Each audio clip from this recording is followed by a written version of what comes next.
Hello and welcome to this info session on open licensing and Creative Commons. This session has been adapted from the University of Alberta's Opening Up Copyright module under a Creative Commons Attribution 4.0 International License, as well as portions of Abby Elder's OER Starter Kit, also released under a Creative Commons Attribution 4.0 International License. And don't worry, by the end of this session, you'll know exactly what that means. Today, we'll learn about the Open License Spectrum, Creative Commons, and the Creative Commons License Spectrum. Licenses, including open licenses, allow copyright holders to specify the terms of use for their works. Terms of use can cover the full spectrum between the all rights reserved approach of copyright and the public domain, where there are no conditions or restrictions on the use of a work. With open licenses, rights holders grant all users certain rights to copy or use a work.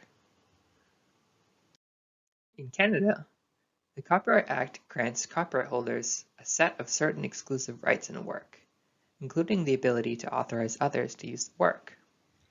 While rights holders can authorize different uses to different individuals or groups of individuals through separate licenses, open licensing is an efficient way to grant the same set of rights to all users. Today, if a creator wanted everyone to be able to copy their entire work without requiring permission, instead of separately granting permission to every group or individual, an open license can be used to grant the right to copy to all users. Open licensing systems are advantageous because they allow rights holders and users to deal with a consistent common open license or open licensing system, as opposed to creating new licenses for each work. More systematic approaches also enable works with similar licensing terms to be integrated.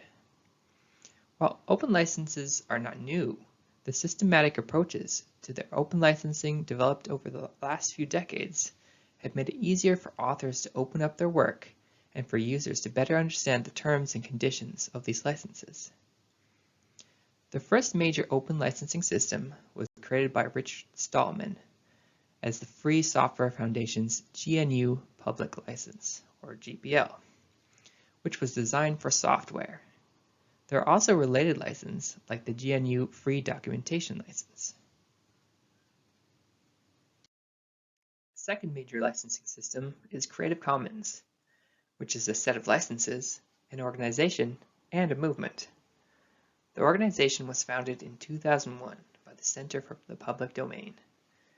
A key figure in spearheading the creation of Creative Commons was Stanford law professor Lawrence Lessig, who was concerned about intellectual property inhibiting economic growth and technological progress.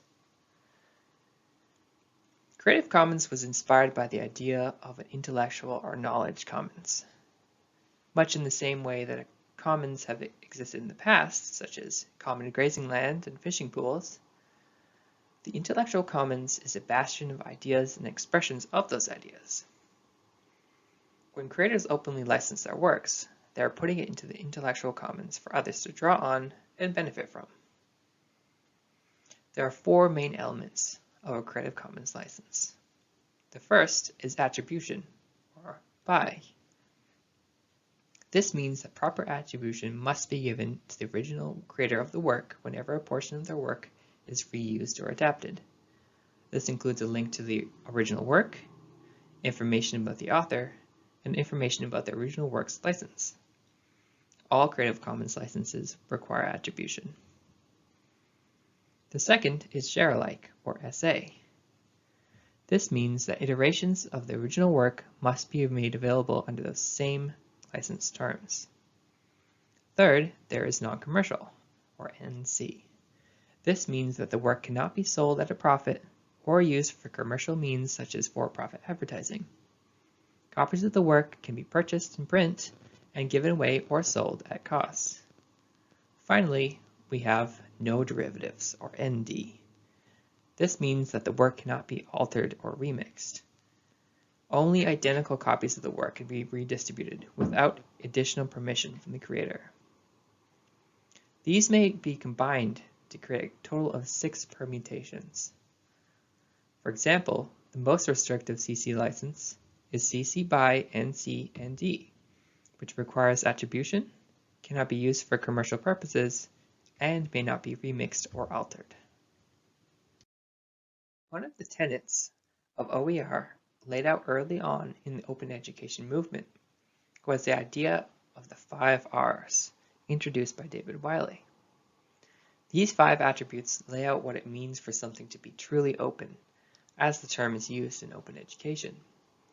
The 5 R's include retain, which is the right to make, own, and control copies of the content; reuse, which is the right to use the content in a wide range of ways; revise, which is the right to adapt, adjust, modify, or alter the content itself; and remix, which is the right to combine the original or revised content with other open content to create something new.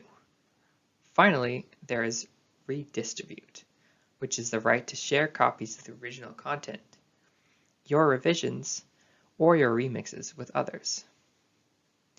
While the redistribute and revise rights are the most commonly exercised rights in open education, each one of the 5 plays an important role in the utility of an open educational resource. For example, without the right to remix materials, an instructor who teaches an interdisciplinary course would not be able to combine 2 disparate OER into a new resource that more closely fits their needs. Open licensing systems are a set of licenses that grant everyone certain permissions. In the same way that there's a spectrum between the all rights reserved approach of copyright and the no rights reserved of the public domain, a spectrum of openness also exists within Creative Commons. In an open license, the rights holder allows for the material to be copied.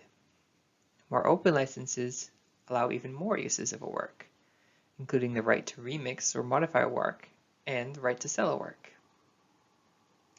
Applying David Wiley's 5 R's to the CC licenses, we can clearly see the spectrum of the 6 Creative Commons licenses. As a general rule of thumb, many consider ND to be the line between open educational resources and open access resources, as OER by definition allows for the creation of derivatives. For example, this image is an open educational resource as it has been released by Krysta McNutt under a CC BY license, which has allowed me to revise the content by removing the title and adding my own. As Krysta indicates at the bottom, if you are using openly licensed content, you are required to give appropriate credit, provide a link to the license, and indicate if any changes were made. As for this presentation, the University of Alberta's Opening Up Copyright module is licensed under a CC BY 4.0 license. The OER Starter Kit by Abby K. Elder is also licensed under a CC BY 4.0 license. Wiley's 5 R's in Creative Commons Licensing Image by Krysta McNutt also carries a CC BY 4.0 license. The image Spectrum 8-Point Gradients by T4 is licensed under a CC BY SA 4.0 license, and all the other images are in the public domain or do not require attribution. Finally, I'd like to say that this presentation is not intended as legal advice. And thank you for watching this short introduction to open licensing in Creative Commons.